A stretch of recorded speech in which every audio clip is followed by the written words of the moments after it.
If you have loads of plugins installed on your computer, and if you can't resist the urge to get the new shiny thing that's coming out next month anyway, then this video is for you, because I'm going to walk you through the #1 strategy to resist this instant purchase mentality, to resist the gear acquisition syndrome. And yes, it's also going to work if you are into analog gear. It works for the people who are collecting synthesizers, Eurorack modules, and all of that stuff as well. If you're new to this channel, my name is Philip. I run Pick Yourself because I want to help you build a meaningful life based on your passion for electronic music. That's what I'm here for. You can go to pickyourself.com to find out a little bit more about what I do. And in this video, I want to talk about the gear acquisition syndrome and how to resist it. So the gear acquisition syndrome is this idea that we constantly need to get new gear to get better results. It is mainly driven by marketing messages that we are being bombarded with. So there's a new plugin sale all the time, there's a new synth coming out all the time, there's a new shiny Eurorack module that we need to get. And it's really hard to resist the hype, because a lot of famous producers give their names for these things, they promote it heavily, a lot of influencers try to promote these things as well. And I mean, these are perfect marketing machines. And like, all of that is good and it's okay, but the question is, to which point does it actually serve your music production process? Now, I have adopted a mentality to deal with this, and I call this earn your gear. Now, with earn your gear, I mean something along the lines of, if you haven't fully taken advantage of one piece of gear in a specific field, then you're just not allowed to buy something else in that area. So, just to give you an example, if you cannot produce a really good track with the stock plugins of your DAW, then chances are this is a skill problem and not a gear problem.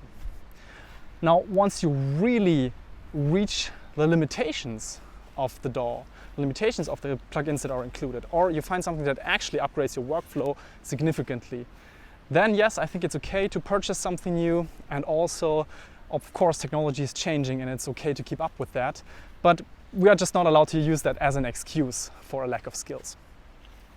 So the same holds true, for example, with Eurorack modules and things that get really expensive, like analog synthesizers.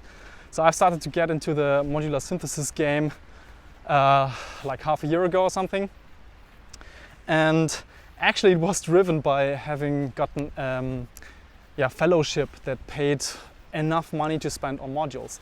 Now, this problem here was that I had to spend this money completely, because otherwise I would have committed something that's not allowed by this fellowship. I had to spend that money. So this really made me realize how much I've grown into this earn your gear mentality, because it felt awkward to buy loads of different Eurorack modules for the modular system that I applied for this fellowship. It just felt very wrong to me, because I felt like I haven't even explored one of these modules in depth. And yes, you need a couple of them to work together, of course, but I felt like I got too much stuff too quickly, and it felt really wrong. Now, the good news here was that half of the modules still aren't here due to problems with delivery chains and so on, due to COVID and due to, I don't know, international crises and so on. So I'm actually quite glad that I only got half of the modules yet, because it allows me to kind of stick to my earn your gear mentality, because now I have to explore these modules super in depth before I get the rest of them. So this was just a little side story to tell you how beneficial this is when it sometimes feels wrong to have too much stuff available.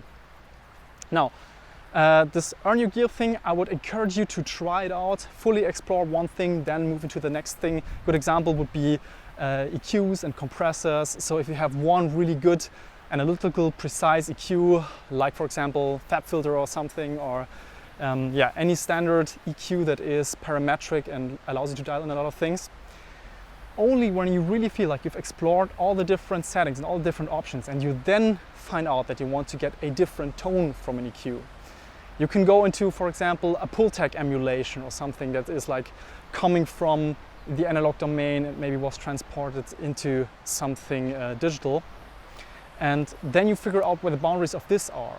Once you then feel like you've explored all the tonalities of this thing, then you might jump into something like an SSL emulation to see what a different type of sonic characteristic is. So this earn your gear thing also has to do with developing your critical listening skills, of course, because at the beginning you will just not notice what the difference actually is between an SSL and I don't know, a tube tech or pull tech emulation and so on and so forth. So you have to earn your gear on multiple levels. On the one hand, by just taking advantage of all the possibilities, but then also you have to earn it by actually acquiring the critical listening skills. It also holds true for studio monitors and headphones and so on and so forth. It just doesn't make sense to start with a super expensive monitor or headphone setup in the beginning, because your ears just cannot really tell the difference maybe between a cheaper one and a super expensive one. So it's okay to start with a little bit more minimal setup, earn your way there, find out what the limitations are, and then move into something better. So I hope this was helpful. Leave a comment below and let me know if you have any follow-up questions, or also if you have any topic that you want me to talk about. I would be happy to hear from you. Leave a comment below and I will see you in the next video. Bye bye.